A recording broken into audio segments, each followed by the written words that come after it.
Sekalipun taun, wabah yang terjadi dahulu kala di dunia Islam begitu dahsyat. Anda tahu taun dulu kalau terjadi orang baru kena paginya ketularan bintil-bintil, sorenya meninggal, Pak. Kalau sekarang orang di swab positif, sekian belas hari dia isolasi mandiri, kemungkinannya dua, kemungkinan sembuh, kemungkinan mati. Persentasenya berapa? Sembuh 80%, Pak, mati 3%, kecil sekali. Bukan berarti kita menganggap ringan nyawa orang, tidak. Cuman saya ingin menggambarkan betapa taun dahulu lebih dahsyat daripada yang so-called pandemi, yang lebih cocok disebut plandemi ini. Direncanakan ini, Pak. Yang karenanya kalau kita lihat sejarah, sekalipun dahsyat taunnya dahulu kala, nggak ada cerita, Pak, sholat berjamaah berubah tata cara pelaksanaannya, nggak ada. Kenapa kita harus berubah? Dan saudaraku rahimakumullah, kami cuma mengingatkan beberapa pesan dari Nabi SAW tentang sholat ini. Yang pertama, Nabi mengatakan, sallu kama ra'aitumuni usalli. Sholatlah kalian sebagaimana kalian melihat aku sholat. Ini sudah kata mati, Pak. Ini kunci, Pak. Kunci ini. Makanya para ulama fikih memutuskan nggak boleh dikerjakan sembarangan, nggak boleh. Apalagi setelah dia ada aturannya, terus kita berkreativitas menyangka itu lebih baik untuk keselamatan dunia kita, sementara kita tidak peduli dengan keselamatan akhirat kita. Nabi Muhammad SAW menyatakan, hari berbangkit nanti aku akan menunggu umatku di depan telagaku. Aku akan bisa membedakan siapa umatku, siapa yang bukan. Umatku adalah mereka yang wajahnya, tangannya, kakinya bercahaya bekas wudhu. Tapi ketahuilah, ada sejumlah orang wajahnya bercahaya, tangannya bercahaya, kakinya bercahaya. Aku panggil mereka, tapi dihalau sama malaikat, tidak boleh mendekat. Aku panggil lagi, tapi dihalau sama malaikat. Akhirnya malaikat menjelaskan, ya Muhammad, mereka telah merubah ajaranmu setelah engkau wafat. Kata Nabi selanjutnya, menjauhlah, menjauhlah. Nabi nggak mau dekat dengan orang yang berani-beraninya merubah tata cara ajarannya. Dan ajarannya yang paling pokok apa? Tauhid. Setelah tauhid apa? Salat. Dan ingat, salat adalah amal yang paling pertama yang akan diperiksa oleh Allah Ta'ala bagi setiap hambanya. Dan saudara rahimahullah, saya ingin menyampaikan dua hadis lagi. Satu hadis dari Nabi, la tadaru furujatin lisyaitan. Jangan kalian biarkan celah-celah itu untuk syaitan. Ini Nabi Muhammad SAW yang berbicara, bukan Ihsan Tanjung. Kalau Ihsan Tanjung yang berbicara, Anda boleh tolak, Pak. Ini Nabi Muhammad SAW yang berbicara, yang kita baca salawatnya dengan harapan mendapatkan syafaatnya, dengan harapan boleh meminum air dari telaganya. Jadi kata Nabi apa? Jangan biarkan celah-celah itu menjadi tempatnya syaitan. Hari ini tidak sedikit masjid bahkan memuliakan syaitan, memberi tanda di mana syaitan hendaknya berada. Na'udzubillahi min dzalik. Mau jadi apa kita, Pak?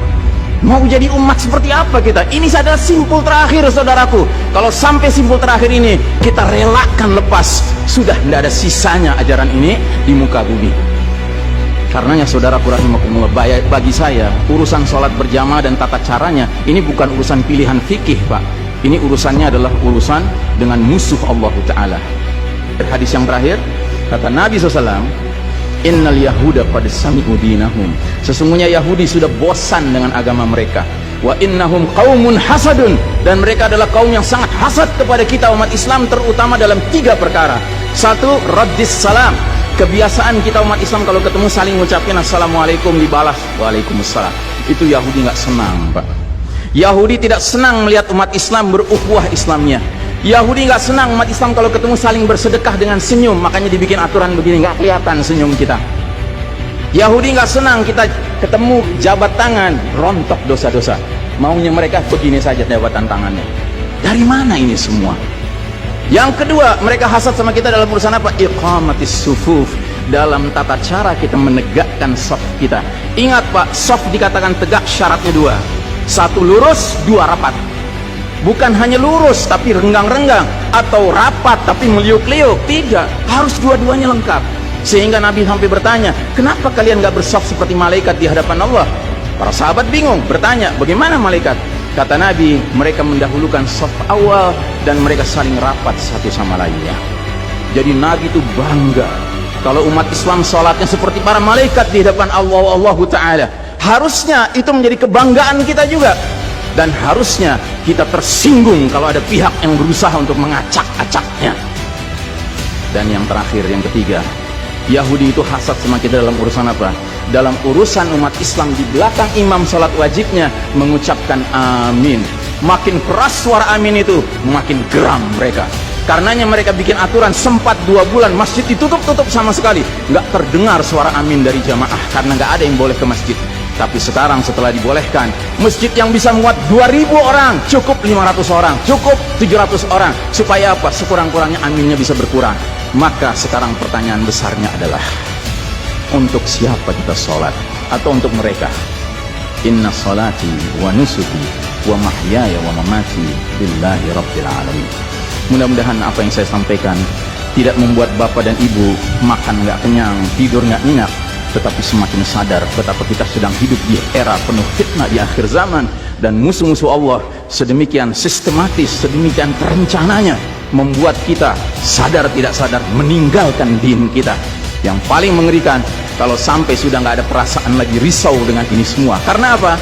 Nabi bersabda, siapa lihat kemungkaran ubah dengan tangan, nggak bisa dengan lisan, nggak bisa dalam hati. Dalam hati itu maknanya apa? Ingkari itu sebagai kebenaran, itu mungkar. Dan itu kata Nabi selemah-lemahnya iman. Sehingga di hadis yang lain kata Nabi, kalau mengingkari saja sudah nggak ada, udah nggak ada iman sama sekali. Nah, yang kita khawatir kalau kita ternyata ridho saja dengan aturan sholat WHO ini, Pak. Padahal harusnya kita sholat dengan cara Nabi Muhammad SAW, bukan caranya Tedros atau Bill Gates. Kepada jamaah, inilah nasihat dari hati yang paling dalam kepada saudara-saudara yang saya cintai karena Allah, yang kita sama-sama bersalawat, kita sama-sama mengharapkan air dari telaga Nabi. Tapi boleh jadi nggak semua kita ngerti apa yang harus kita lakukan agar air telaga itu dapat jaminan kita boleh meminumnya.